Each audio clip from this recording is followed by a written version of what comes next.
Pedes ya. Kecil banget suaraku loh. Wah, gede gak sih? Gede. Oh emang berarti aku nggak dengar. Iya. Ya udah, didengerin lagi dong. Karena cinta.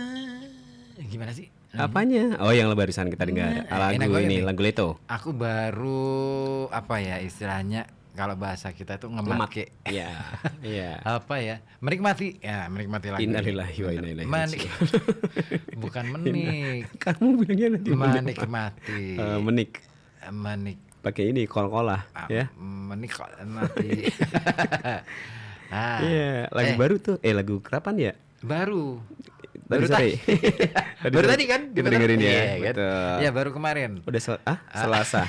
Hari Kamis. Baru bulan lalu deh kayaknya atau 2 bulan yang tahun-tahun lalu. ini lah ya. Alhamdulillah. Kamu pegang apa itu? Ini buku baru. Baru kemarin. Yang kemarin pas kita beli di Oh, pasar iya. ini loh, Masa di Terasi. sih? Oh itu ya. Belum aku unboxing nih. Aku pengen unboxing. Enggak, nanti aja nunggu serbuk. Enggak, aku cuma pengen unboxing aja. Oh. Serbuk kan masih serinya ini The Psychology of Money karyanya Morgan Housel. Oh ya. Belum selesai, masih bab ke-12. Kamu itu per minggu tuh per bab. Per minggu itu kadang 2 bab, kadang 3 bab, kadang 1 bab. Kalau pengen nggak gonta-ganti buku, Dunia Shopee aja tebel banget tuh. Itu mah bisa 1 tahun. Siaran 1 tahun tuh, siaran 1 tahun tuh. Aku baru sampai halaman berapa itu, baru nemu surat ke-5 apa ya, belum selesai. Aku yang Dunia Sofi itu ya, yang seru itu ketika si Ana ya. Si Sofi dong, namanya juga Dunia Sofi. Kenapa jadi Ana? Jadi lupa. Soalnya kalau Dunia Ana itu kan. Nah, ini Dunia Sofi ya Sofi namanya. Si Sofi ketika menemukan sebuah catatan terus ditanyakan siapa aku. Cobalah bercermin terus tanyakan siapa aku. Terus kemudian mengandaikan, andai kamu lahir bukan dari rahim ibu kamu, masihkah itu kamu? Iya betul, gitu kan? tetap beda aja gitu. Andai nama kamu bukan Sofi, apakah itu masih kamu? Itu pertanyaan filosofis dan mendasar banget. Iya. Hari kita ya sebenarnya ya, kalau kita mau ngomong secara jujur, kita itu belum kenal siapa diri kita sendiri lah. Sejauh ini ya, iya. Sampai seusia kita dewasa cuman ini. baru tahu nama. Iya. Ya kan? Nama pun itu sebenarnya pemberian. Betul. Ya kan? Pemberian dari orang tua gitu kita. Kan? Iya. Bahkan kita sendiri kadang-kadang nggak tahu arti dari nama yang kita disematkan ke kita. Ya kan? Terus kenapa alasannya orang tua ngasih nama itu ke kita? Itu juga kita nggak ngerti. Ya, terus akhirnya kita tumbuh dengan sebebas-bebas kita aja. Abai dengan nama. Betul. Ya kan? Padahal itu penting banget. Mengetahui nama itu penting banget. Makanya kalau dalam filosofi Jawa itu memberi nama anak itu nggak sembarangan. Harus ada makna yang baik lah paling enggak ya. Karena kan doa juga buat kita, dan buat anak. Kenapa nama itu kalau dalam tradisi Jawa ya, ada ilmu petungnya. Oh benar, ada hitung-hitungannya ya, nggak sembarangan aja. Kamu lahir harinya apa, waktunya apa, gitu kan. Aku misalkan nanti berapa hitungannya, nah itu cocoknya pakai nama apa gitu. Pakai nama apa gitu. Terus dihitung lagi nama itu sendiri dihitung. Misalkan ribut ahwandi berarti R itu berapa, angkanya berapa, ketemunya nanti totalnya berapa gitu ya. Ada penjumlahannya. Itu nanti kalau dalam hitung-hitungan itu ya ilmu hitung-hitungan Jawa, ilmu petung Jawa, itu nanti akan berpengaruh pada gini, psikologi kejiwaan kita yang diembani nama tadi itu. Makanya gitu juga ya. Pas aku ngasih nama anakku nih ya, ini bukan soal klinik ya, tapi sebenarnya ya sebagai wanti-wanti aja sih, karena aku ngerasa bahwa saya orang Jawa. Ya kan, biar nggak hilang Jawanya ya gitu. Jadi ketika saya ngasih nama anakku yang pertama tuh, aku tuh sudah menyiapkan nama ada sekitar 13 nama deh. Masa sih anak yang pertama kamu udah siapin juga 13 nama cowok, 13 nama cowok ya, atau 13 nama secara random 13 aja? 13 nama cowok. Karena feelingku anakku cowok. Oh ya benar, tanpa cowok. USG itu tanpa USG. Aku udah nyiapin nama 13 nama nih. Iya. A B C D E 13 nama, masih kurang. Aku tuh waktu itu pinginnya bikin 15 nama gitu kan, cadangan gitu. Begitu gila, aku banyak banget. Dan itu nama itu pakai bahasa Sanskerta semua. Ke 13 nama itu. Iya. Emang udah spesifik ke situ ya? Iya. Nah begitu aku nanyain ke orang ya, orang yang ngerti lah soal itu. Bapak juga ya, bapak juga tahu, terus kemudian bapak mertua juga orang yang sangat tahu ya soal kejawaan karena beliau juga dalang gitu kan. Mertua aku dalang. Oh ya, serius? Bener. Oh baru tahu aku. Terus nanya kan, loh kok ini namanya berat semua nih gitu. Secara makna? Satu secara makna, yang kedua secara derajat. Oke, iya. Karena menganggap bahwa loh tingkatannya harus lebih tinggi nih. Kamu itu orang biasa, bukan kelompok ningrat. Keraton bukan. Iya, aku orang Landung Sari. Iya bukan orang keraton ya. Bukan orang keraton kamu. Iya, makanya akhirnya disuruh ganti gitu. Suruh ganti aja lah. Oke, ganti ya. Oke deh. Mikir kan aku akhirnya. Dari 13 tadi itu nggak ada satupun yang di ACC sama nggak ada yang di ACC. mertua. Baik itu mertua, baik itu bapak, siapapun yang tahu baik itu ya, orang yang aku tanyain gitu kan. Wah ini nama nggak ada yang masuk semua tuh nih, 13 nama itu. Sebenarnya sih ada nama yang sebenarnya layak untuk disematkan di situ ya. Ada wanti-wanti. Ini nanti efeknya berat bagi anak karena harus menanggung banyak hal nih. Gitu, kan. Dengan nama itu, dengan nama itu. Gitu. Nah akhirnya aku bikin nama lagi. Berapa kalau yang opsi kedua ini? Yang kedua ini aku bikin nama satu aja. Si Arga ini akhirnya yang udah kepake langsung. Dan mereka langsung ACC itu? Langsung ACC. Atau kamu tanpa ada pertimbangan mereka? Enggak, aku kasih pertimbangan dong, minta pertimbangan gitu kan. Waktu itu Arga Dharana Satya Bumi gitu. Terus aku suruh menjelaskan apa itu Arga maknanya Dharana itu gitu kan. Maksudnya sebenarnya ngetes kan. Tahu nggak kamu itu ngasih nama itu beneran tahu apa enggak? Atau ngasal aja nih biar kelihatan keren-keren aja gitu. Terus kamu jelasin lah. Arga itu puncak atau gunung, Dharana itu kesabaran, puncak kesabaran. Itu terletak pada Satya Bumi. Bumi itu sebagai simbol dari ibu, kesetiaan pada seorang ibu. Nah nama itu saya ambil dari peristiwa kelahiran si Arga. Bayi ini namanya Arga ini. Nah kenapa saya ambil dari peristiwa itu? Jadi kan istriku tuh setelah melahirkan itu kan gini, dia itu sempat pendarahan pasca melahirkan, bahkan HB-nya aja sampai 4,5. Kecil ya. Iya. Wah udah cakap-cakap tuh. Nah udah cakap-cakap pengen. Wah pokoknya nggak nahan lah. Dirawat di rumah sakit sampai sekitar 10 hari. Cukup lama lah ya. 10 hari. Terus saya harus bolak-balik ke PMI untuk ambil darah setiap hari. Tapi sorry, itu proses melahirkannya normal ya? Normal. Enggak. Normal. Dipaksa normal. Bisa. Terus 13 kantong darah. Butuh 13 kantong darah? 13 sama 14 pokoknya. Pasca melahirkan? Gila kan? Wah itu banyak lah. Banyak banget. Itu menggantikan darah yang dulu tuh. Iyalah. Kan? Iyalah. Nah dari situ aku belajar bahwa bahwa ternyata butuh kesabaran untuk bisa menemukan misi momentum yang membahagiakan. Akhirnya kamu sematkan itu ya. Dari situlah bahwa aku berpesan. Jadi dengan nama itu saya mencoba istilahnya di nama yang di awal Arga Dharana itu sebuah peristiwa itu ya, kesabaran itu ya kan, aku harus sabar, harus benar-benar sabar banget nungguin gitu kan, nggak boleh yang aneh-aneh gitu. Terus Satya Bumi itu dalam arti saya berpesan pada anakku, kamu jaga ibumu. Gitu. Iya. Harusnya padahal dua kata aja udah cukup loh. Arga Dharana itu kayaknya udah bisa aja dipakai buat nama ya. Harus nambah lagi nih Satya Bumi itu ya. Tapi kurang asik. Oh iya sih, kurang lengkap ya. Ini makin lengkap jadinya. Ya. Tapi sempat nanya nggak sih Arga kemudian arti namaku apa sih sebetulnya gitu? Aku yang jelasin. Sebelum dia nanya. Sebelum dia nanya. Oke. Istriku juga nanya gitu kan. Nah, ini artinya gini. Nah ini kan dia tahu. Nah beda dengan anakku yang kedua, Radit. Kenapa tuh kalau Radit? Namanya Raditya Ratra Mandala Tejamukti. Sama Sanskerta juga nih? Sanskerta. Oke. Nah dia itu lahir pada malam hari. Ya kan? Nah pada saat kelahiran, nah ini lucu ya, dia itu lahir itu dalam posisi yang sangat lucu gitu. Istriku tuh nggak sadar kalau dia itu sudah bukaan. Serius ya? Masuk ke bidan, masuk ke bidan gitu kan. Terus langsung suruh rujuk aja ke rumah sakit. Coba nih ke rumah sakit. Karena ternyata udah bukaan gitu. Iya. Nah, ditunggulah sampai bukaan ke-9, itu nggak mau keluar-keluar sih, nggak mau normal. Ternyata pinggulnya sempit, akhirnya dibelah lah dia, sesar. kan? Disesar.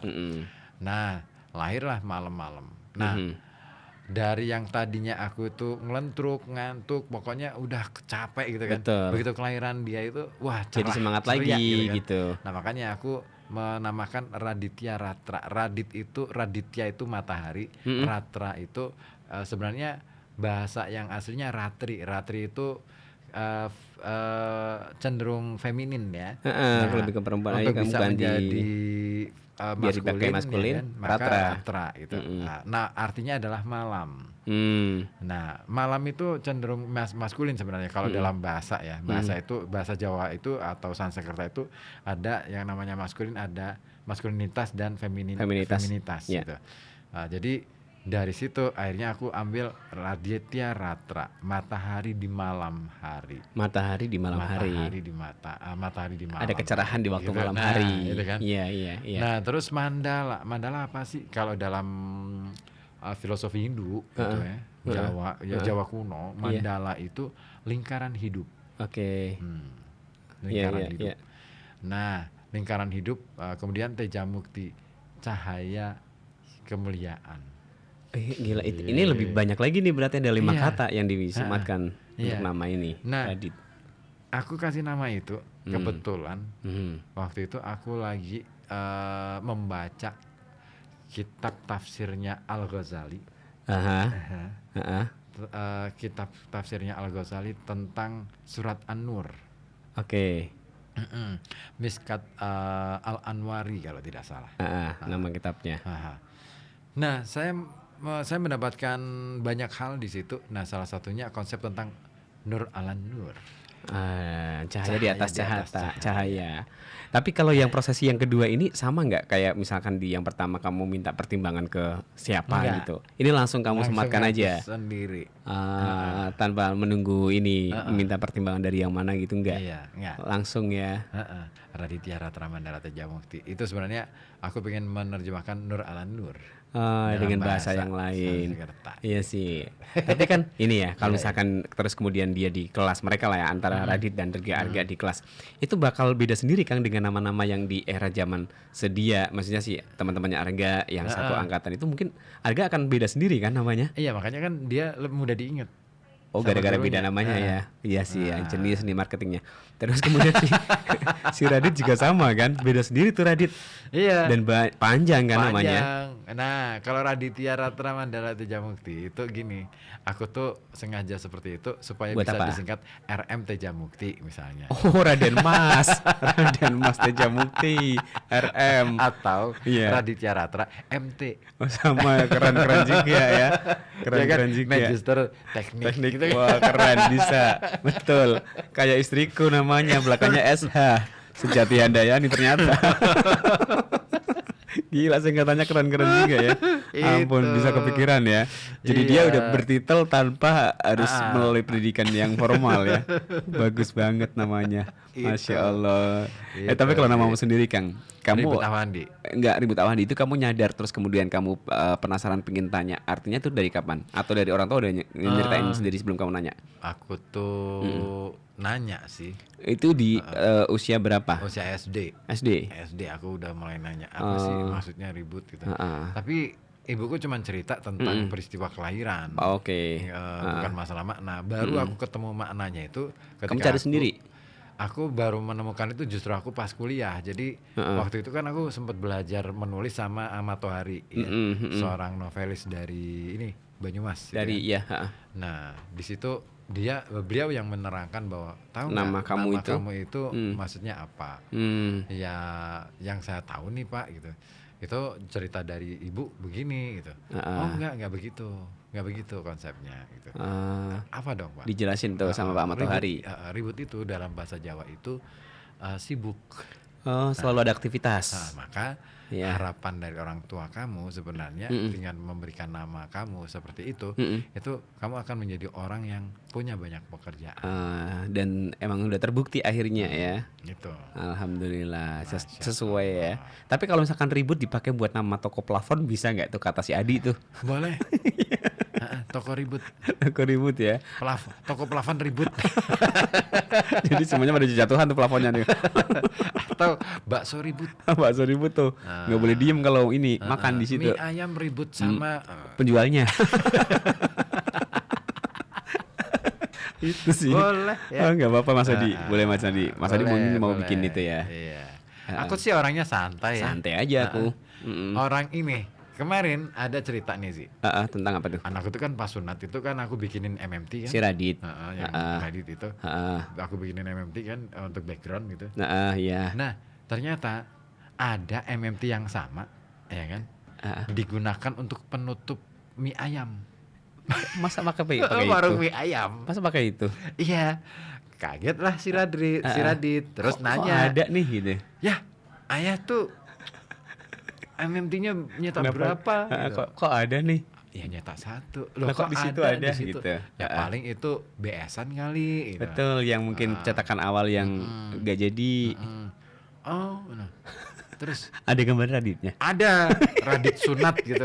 Tulisannya ya memang itu desainku kan aku tahu kan. Iya. Enggak, tapi maksudnya yang punya percetakan itu harus nggak bilang nanti mau dipakai atau yang itu enggak. Surprise aja. Padahal itu ya. Tetangga masih di Landung Sari. Oh iya. Iya, Gang 12. Mie ayamnya tuh di situ juga. Mie ayam Gang 12 itu. Coba deh ntar. Keren juga tutupnya ya. Ini Radit sunat gitu. Tapi dibalik ya, itu tulisannya di dalam jadinya ya. Nah, di luar. Di luar gitu. Makanya Radit itu lihat ya. Teman-temannya kan yang pertama ngasih tahu itu teman-temannya. Kamu ini ya jualan mie ayam ya, jujur aja gitu. Ada Radit sunat. Ada Radit sunat.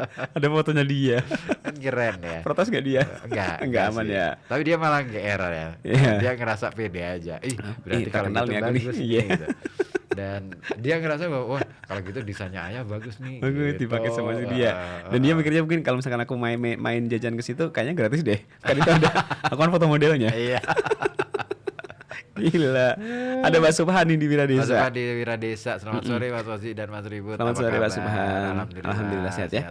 Maaf lahir batin juga ya. Sama-sama. Sambil merequest lagu. Apa tuh? Iksan Skuter doa di mana-mana. Doa di mana-mana boleh. Ya, Iksan Skuter. Doa di mana-mana. Ya nama itu adalah doa. Nama adalah doa. Makanya ada ajaran juga kalau misalkan ini bukan ajaran ya, anjuran ya bagi orang tua yang kemudian memanggil kedua anaknya, kan ada si kakak ada si adik. Nah, kalau bisa itu manggilnya pakai sebutan nama, kecuali misalkan kita ngobrol sama si kakak. Ya nyebut si adik ya pakai adik boleh. Cuman kalau ngobrol sama si dianya sebisa mungkin jangan manggil kak atau gimana. Jadi kalau misalkan saya ngobrol sama Nada nih, anak pertama, ya saya ngomongnya pakai sebutan Nada, jangan sebutan kakak, katanya gitu. Karena kan di situ mengandung doa untuk gitu. Kecuali kalau misalkan aku ngobrol sama Latifah terus kemudian aku di tempatku ya, di rumahku itu lengkap. Dek Radit misalnya, Mas Arga itu. Oh, pakai tetap ada namanya tetap kesebut ya. Jadi stratifikasi itu penting. Supaya membiasakan adiknya memanggil kakaknya itu dengan sebutan Mas, gitu kan. Memanggil kakaknya memanggil adiknya dengan Dek gitu. Supaya ini dia itu ngerasa punya gitu loh. Tetap iya betul. Nah, kalau aku juga iya menerapkan seperti itu, cuman kalau pas manggil ke dianya sendiri pakai sebutan nama, kalau aku misalnya Tifa gitu. Nggak kemudian adik, enggak. Khawatirnya dia juga nanti bakal terus-keterusan sampai gede terus menyebut dirinya sebagai adik gitu. Gitu. Kalau aku lengkap. Jadi Dek Radit. Gitu. Masih bagus lah ya, tetap masih ada namanya. Enggak sekedar panggilan adik atau kak aja ya. Iya, mau jadi, kemana tuh kakak adik? Jadi itu ini apa ya, sebagai, dan itu kan akhirnya ngefek juga ke teman-temannya. Betul. Ya, jadi kan misalkan teman-temannya nih, misalkan main nih, teman-temannya Radit nih, ketemu dengan kakaknya, manggilnya Mas. Iya. Gitu. Nah, asik lagi nih, Tifa kan sama anaknya adikku ya, berarti sepupunya Tifa. Itu kan satu kelas. Nah, sepupunya Tifa kan cowok tuh, manggilnya Tifa kan Mbak Tifa. Nah, jadinya satu kelas manggil Tifa itu Mbak Tifa semua tuh. Gara-gara ikutan si sepupunya Tifa itu manggil dia Mbak. Ada satu kelas manggil Tifa itu nggak ada yang pakai nama Tifa. Mbak Tifa semua. Padahal Gitu usianya paling ya. kecil juga tuh satu kelas. Tapi tetap panggil Mbak gara-gara sepupunya manggil Mbak. Ya itu tadi. Tapi ya itulah cara kita memanggil itu sangat mempengaruhi. Itu ngefek di psikologi loh. Di psikologi terutama di hubungan antar saudara gitu kan. Terus juga antar dengan teman-temannya itu. Jadi misalkan Arga nih ya, yang anakku yang gede itu ketika ketemu dengan teman-temannya adiknya itu, temannya Radit. dia ngerasa bahwa dia lebih tua dan dia harus menjadi pelindung buat momong lah ya. Itu bagi teman-temannya adiknya juga gitu. Ya bagus lah kalau seperti itu. Makanya penting ya bagi orang tua itu mengajarkan hal itu sederhana ya. Kayaknya sih itu boleh dibilang antara penting dan tidak penting. Ya nggak sih? Dianggap sepele ya boleh, dianggap penting ya. Emang penting juga sih. Emang penting. Tapi sejatinya itu jauh lebih penting. Karena kita nggak tahu ya sebenarnya cara ngajarin yang baik itu yang seperti apa sih untuk anak-anak. Ternyata itu dari kebiasaan, membiasakan atau membuat pola kebiasaan. Di lingkup keluarganya dulu nih ya. Nah kebiasaan itu akan membentuk pola ya, pola hidup, pola pikir, pola yang lain sehingga kita jadi tahu oh ternyata kedua anak kita itu misalkan anak-anak kita ini punya perbedaan pola. Nah dengan kita bisa membaca pola, nah otomatis kita bisa treatment. Lebih gampang ya. Kelemahan orang tua hari ini atau kebanyakan orang tua hari ini merasa sukar untuk memahami anak adalah karena mereka tidak begitu cukup tahu pola gitu loh. Pola yang dimainkan oleh anak-anak. Nggak mengerti tentang polanya gitu. Itu ya. Akhirnya apa aja serba emosi. Iya. Emosi dulu deh. Tapi kebanyakan itu ibu deh. Iya nggak sih? Kalau ibu itu emosi itu dalam konteks ini sebenarnya.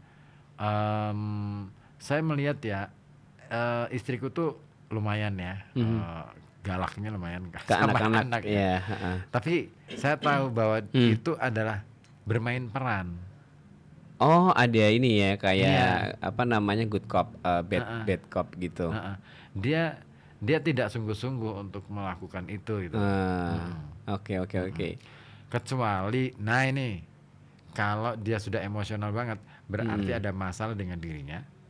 Dan mungkin masalah pada dirinya itu muncul karena ada masalah-masalah mungkin kita yang dari bikin, hubungan kita yang enggak bagus nih.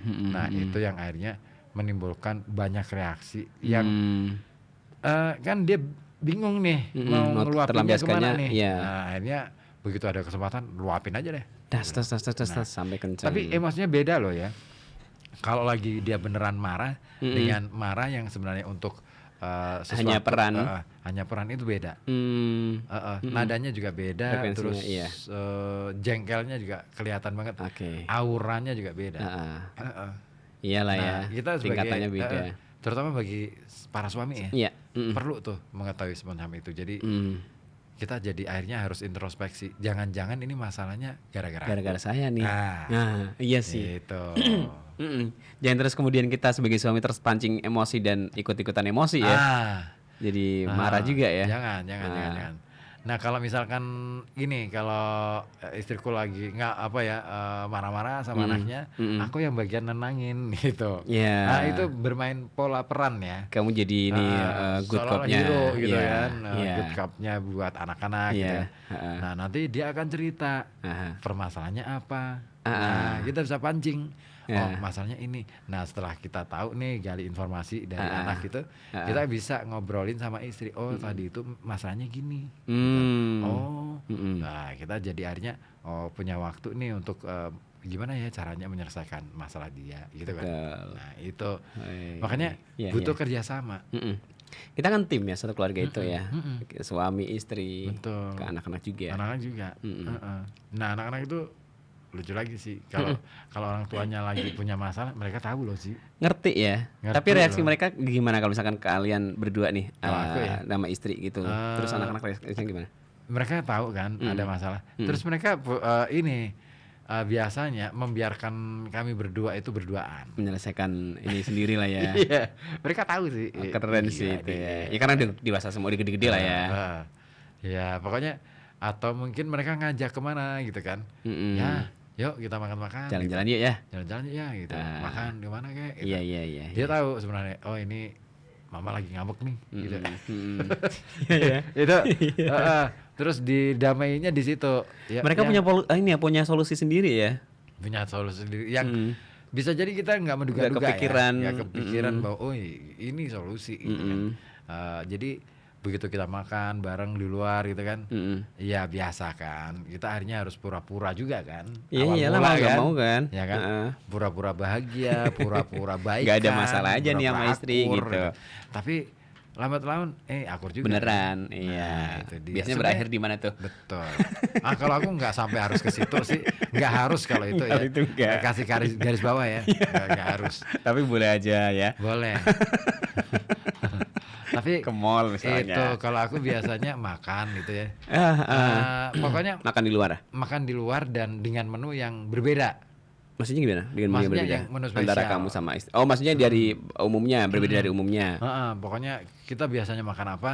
Nah di sesi itu harus Kita ada pesan yang menu spesial. yang menu spesial dan mungkin di rumah makan yang berbeda. Gitu kan. Misalnya seafood misalnya, ya mahal kan. Nah itu ketika kita bisa makan sesuatu yang mahal dan katakanlah misalkan mengeluarkan ongkos yang banyak lebih banyak dari biasanya, itu sebenarnya kita sedang melepas sesuatu yang menjadi beban loh sih. Dengan cara seperti itu, akhirnya bisa terlepas beban kita. Iya. Duit itu beban loh sih. Oh iya sih, kalau itu iya sepakat Iya kan? sih ya, betul. Kita Banyak pegang megang duit. uang nih, nggak dibelanjain kemana-mana. Jadi beban. Iya ya, keder nih mau bawa kemana nih gitu Iya, ya. malah kadang akhirnya kan makanya itu tadi bahwa kamu pingin rezekimu lancar, sedekah. Dikeluarkan. Iya kan? Iya, Kalau nggak kamu digunakan untuk Ya, mampet di situ aja deh. kebutuhan kamu, ya sedekah. Why? Karena supaya pikiran kita itu nggak terganggu oleh duit ini. Yang kita pegang itu ya. Duit kalau masih dipegang, kan pikirannya cuma dua. Ini mau Belanjain digunakan buat kemana? apa, tapi akhirnya ini cukup apa enggak kan Iya, gitu ya. mikir lagi nih. Terus yang kedua adalah pikiran kita adalah ini duit aman nggak ya, gitu kan. Karena terlalu lama di kita kan. Nah, Hmm. itu yang membuat akhirnya menghambat apa ya, kreativitas kita. Pengaruh juga di situ ya. Secara feng shui-nya jelek. Makanya sering-seringlah sedekah lah. Paling enggak itu lah pesannya ya. Minimal ya udah jajanin temen gitu. Pokoknya ya nggak usah yang mahal-mahal. Betul. Yang penting itu kita lega. Nah, niatnya aja dari kita gitu. Ada acara ya udah. Iur. Enak. Iya Gitu. Boleh tuh ya. Ih, keren nih. Apanya? Bisa diterapkan tuh. Iya, itu jauh lebih menenteramkan. Karena apa sih hidup kita nyari duit? Enggak ya. Duit itu nggak usah dicari ya. Yang terpenting adalah kita kerja. Iya kan? Duit pasti datang kalau kita kerja. Dan ketika duit datang, fungsikan duit sebagaimana mestinya sesuai dengan kebutuhan. Sudah, clear. Gitu. Oke, aku dapat ini nih. Apa? WA dari Vivin. Oh, kenapa? Tahu, aku belum baca nih. Oh, ini. Oh, suruh bacain ini lomba karaoke. Yang di depan Plaza Telkom ya. Oh, ini di warung kuliner Keraton. Ini kan ada lagi nih share lagi jam 19. Oh, nanti malam. Saya minta tolong dibenarkan ya Pak. Saya kirim materinya, nanti minta tolong juga di-record ya Pak. Lomba karaoke dangdut. Aku udah record tadi, aku tak pakai video terus. Cuman tadi kamu tadi tanggalnya keliru katanya. Nih yang tadi jam 2 kamu kan berarti? Enggak, aku lagi ngobrol sama ini. Ini. Enggak, ini ngobrol aja. Ini apa namanya internal. Ya. Cuman berhubung karena ngobrol kita lagi di depan mic, mereka dengar gitu aja. Itu. Makin bingung mereka. Nah gitu. Jadi gitu ya. Oke. Hidup itu ngalir. Hidup itu ngalir. Yes. Kayak air. Kayak air kalau ngalir, dialirin, hidup deh. Betul. Apa yang di sisi kanan kirinya seger. Jadi iya, ya jadi kan? ikutan Coba merasakan. deh, kalau airnya mandek, sekalipun hidup, beda rasanya. Iya. Iya nggak? Dan akhirnya bisa diinggapi sama nyamuk, kemudian kan? jadi ini kan sarang nyamuk. Dan ini tumbuh-tumbuhan yang hidup di sekitarnya, di sisi kanan kirinya, nuansanya beda. Dengan air yang mengalir tadi. Auranya beda. Iya. Kalau airnya mengalir, seger aja deh rasanya. Betul. Iya kan? Iya. Ya kan? Beda dengan air yang tenang aja gitu ya. Yang mandek aja di situ. Iya bisa tumbuh, oke, bisa menghijau dan lain sebagainya. Tapi rasanya beda. Nggak seger. Ijonya itu nggak seger. Tapi kalau di airnya ngalir, ijonya seger banget. Berasa hidup. Ya. Gitu loh. Yes. Sama nih dengan kehidupan kita juga ya. Yes. Rezeki itu ngalir, bukan mandek. Nah, kalau kayaknya saya pernah cerita nih ke kamu, kayak misal waktu Teguh itu pernah bilang Teguh ini ya, Teguh Kertijayan ya. Teguh yang mana nih? Teguh Kertijayan. Kan itu nama pasaran. Iya, Teguh. Karena nama Teguh itu, yang Kertijayan itu, di KTP namanya Teguh gitu aja. Satu kata aja Teguh. Teguh. Nah, itu kalau kata dia itu rezeki kita ya dalam bentuk materi ya, uang tadi ya. Itu kayak kumis lah. Misalkan kita cukur kumis itu ya nanti bakal numbuh lagi gitu. Kata Teguh gitu. Jadi ya nggak usah eman-eman lah ya kalau misalkan kita punya duit. Kalau aku lebih analogku lebih pakai air deh kayaknya lebih lebih logis ya. Karena air itu kan kalau air itu ngalir maka dia kan mengalirkan energi, ya kan. Nah dengan mengalirkan energi itu juga rezeki yang kita alirkan itu impactnya besar gitu loh. Dampaknya akan kemana-mana. Iya. Dan dengan begitu pun juga kita bisa ditambah lagi tampungan air kita. Kayak misalkan kita nggak pernah nih mengalirkan air ya di dalam wadah itu, ya nggak akan diganti dengan air yang baru kan karena tetap tenang di situ. Betul. Cuman kalau misalkan kita airnya kita alirkan, nah kita bakal tambahi lagi tuh di wadah kita. Iya betul. Makanya jangan takut kehabisan juga. Iya. Nah dengan nggak ada habisnya deh ya. Karena ada satu rezeki yang sering kali kita lupa untuk kita untuk kita benar-benar nikmati dan kita maknai. Apa? Nafas. Nah. Udara. Iya. Ya kan? Iya. Kesempatan kita untuk melangkahkan kaki. Kita diberi kesempatan untuk masih bisa melek gitu kan. Dari pejam kemudian menjadi bisa terang, bisa melihat, membuka mata gitu. Tak ternilai harganya tak ternilai. Terus menggerakkan anggota tubuh, ya kan? Iya. Terus merasakan ini aja deh, rasain tekstur apapun itu. Kulit kita bisa merasakan tekstur. Rezeki juga itu. Itu rezeki. Akhirnya kita bisa mengenal, oh ini kayu, oh ini batu, oh ini aspal, oh ini. Ya kan? Iya bisa ngerti perbedaannya. Termasuk yang di rumah nih yang lagi dengerin kita masih punya pendengaran juga, alhamdulillah itu rezeki juga. Iya. Semua adalah rezeki, termasuk ini waktu. Waktu pun juga rezeki. Yes. Waktu itu kan makhluk. Ya iya kan? Dong. Ya kan? Dalam konteks agama waktu makhluk kan. Tapi apa itu waktu? Ternyata kan bukan jam, bukan detik, bukan menit. Iya. Bukan siang, bukan pagi, bukan malam, bukan sore. Ya kan? Waktu itu adalah elemen kesemestaan yang fungsinya sangat penting untuk membuat kita tuh jadi mengerti kita berada di mana, ya kan? Kita sedang dalam keadaan apa, kita ngapain. Nah, itu tuh penting nih kita maknai. Makanya banyak ayat yang kalau dalam Al-Quran itu ya banyak ayat-ayat yang ngomongin soal waktu. Ya. Sebegitu pentingnya. Waduh. Ya kan? Yes. Masa Islam lagi nih? Nah, jangan dong. Nanti malam ada. Nanti malam ada. Siapa tuh? Sama Ustadz Barul Ulum. Ya. Apa tuh? kita hakikat Idul Fitri. Kan ini masih momen Idul Fitri ini, masih bulan Syawal. Masih di tanggal 12 Syawal. Aku gak ikut ah. Iya, jangan. Biar aku aja nanti. Ya. Nah, afternya mungkin kamu boleh ikut. Aku pulang. Jangan dong. Nah, kalau kamu pulang kau sendirian dong. Ada itu. Kamu gak sendirian lah, ada temen. Ada, selalu ada temen kalau aku di sini tuh. Ya, nggak pernah aku tuh sendirian di sini.